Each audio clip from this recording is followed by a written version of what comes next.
Накануне на языковой секции обсуждали тему продвижения финно-угорских языков путем включения их в мировую паутину. И тут Сыктывкару есть что сказать. Более 5 лет у нас работает Центр инновационных языковых технологий, который именно по этим задачам уже давно ушел вперед. Электронная раскладка клавиатуры на международном стандарте Unicode не только коми, но и удмуртского, марийского языков, которую в течение 2 минут можно скачать на компьютер или смартфон. Электронные и онлайн-словари. Коми-корпус с 40 миллионами словоупотреблений, коми-электронная библиотека и медиатека. Все разработки бесплатные и находятся в открытом доступе. И эта работа востребована. Более 35 тысяч пользователей постоянно используют ресурсы Центра. Их признали и на международном уровне. Центр принят в Ассоциацию по компьютерной лингвистике и в тематическую сеть Университета Арктики. Это готовая основа для функционирования в электронном пространстве любого языка. Этим опытом мы готовы делиться со всеми. Мы открыли наш центр с нуля, прошли все этапы становления и можем рассказать об этом, помочь методически и даже технологиями. У нас огромный опыт и в официальном переводе, и в производстве электронных продуктов на родном языке. Коллеги смогут к нам приехать поучиться, можем связываться и по электронной связи, поучаствовать в совместных проектах, даже уже помогаем и советами.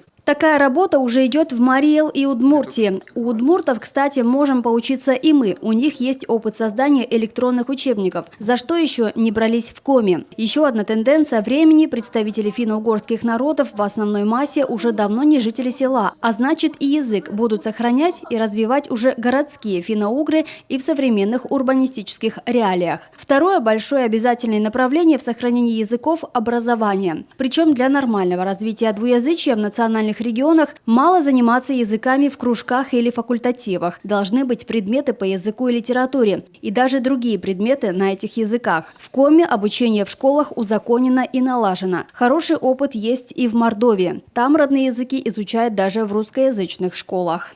Но мы хорошо проработали этот вопрос, в том числе с помощью средств массовой информации, разъяснительную информационную работу. И сейчас все нормально, хорошо воспринимается. То есть наш опыт показывает, что это можно сделать. Живой язык народов сегодня хотят слышать не только носители, но и туристы. Поэтому для национальных регионов этнотуризм – это будущее и настоящая золотая жила. Считают те, кто уже достиг немалых высот в этом деле. Все приезжают и говорят, мы хотим попробовать калитку. Так калитка это является традиционной выпечкой. Да, и, соответственно, конечно, ее сделать своими руками сегодня можно. И в этом году музей-заповедник запустил новый проект. Это мастер-класс по традиционным блюдам. И мы все с туристами делаем калитки, когда представители Индии, Малайзии, России одновременно собираются и делают калитку, то, наверное, это дорого стоит. Обсудили делегаты и проблемы национальных изданий. Например, в Удмуртии столкнулись с трудностями рекламы на своем языке. Оказалось, по новым законам, любое такое сообщение должно быть продублировано и на русском. Это относится и ко всем учреждениям национальной культуры, которые любое выступление должны сопровождать синхронным переводом. Именно так было в старой редакции закона о государственном языке. Она допускалась, если язык признан государственным, допускалось публиковать только, можно было публиковать только на языке субъекта, если это издание специализированное.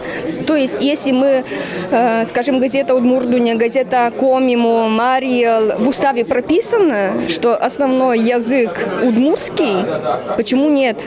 Это ж парадокс, в удмуртском издании публиковать рекламу на русском языке. Ассоциации финно-угорских языков делегаты предложат выйти с законодательной инициативой, поэтому, как, впрочем, и по другим проблемным моментам, для внесения изменений в законы, чтобы исправить ситуацию или внести ясность в вопросе.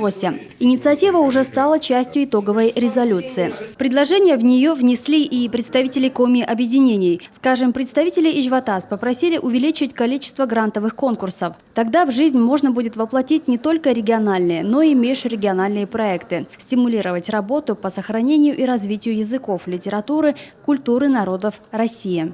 Все эти 3 дня мы говорили о том, что нужно работать сообща. Тогда работа станет продуктивнее. Мы многое узнали друг о друге. И в этом есть большие плюсы и польза.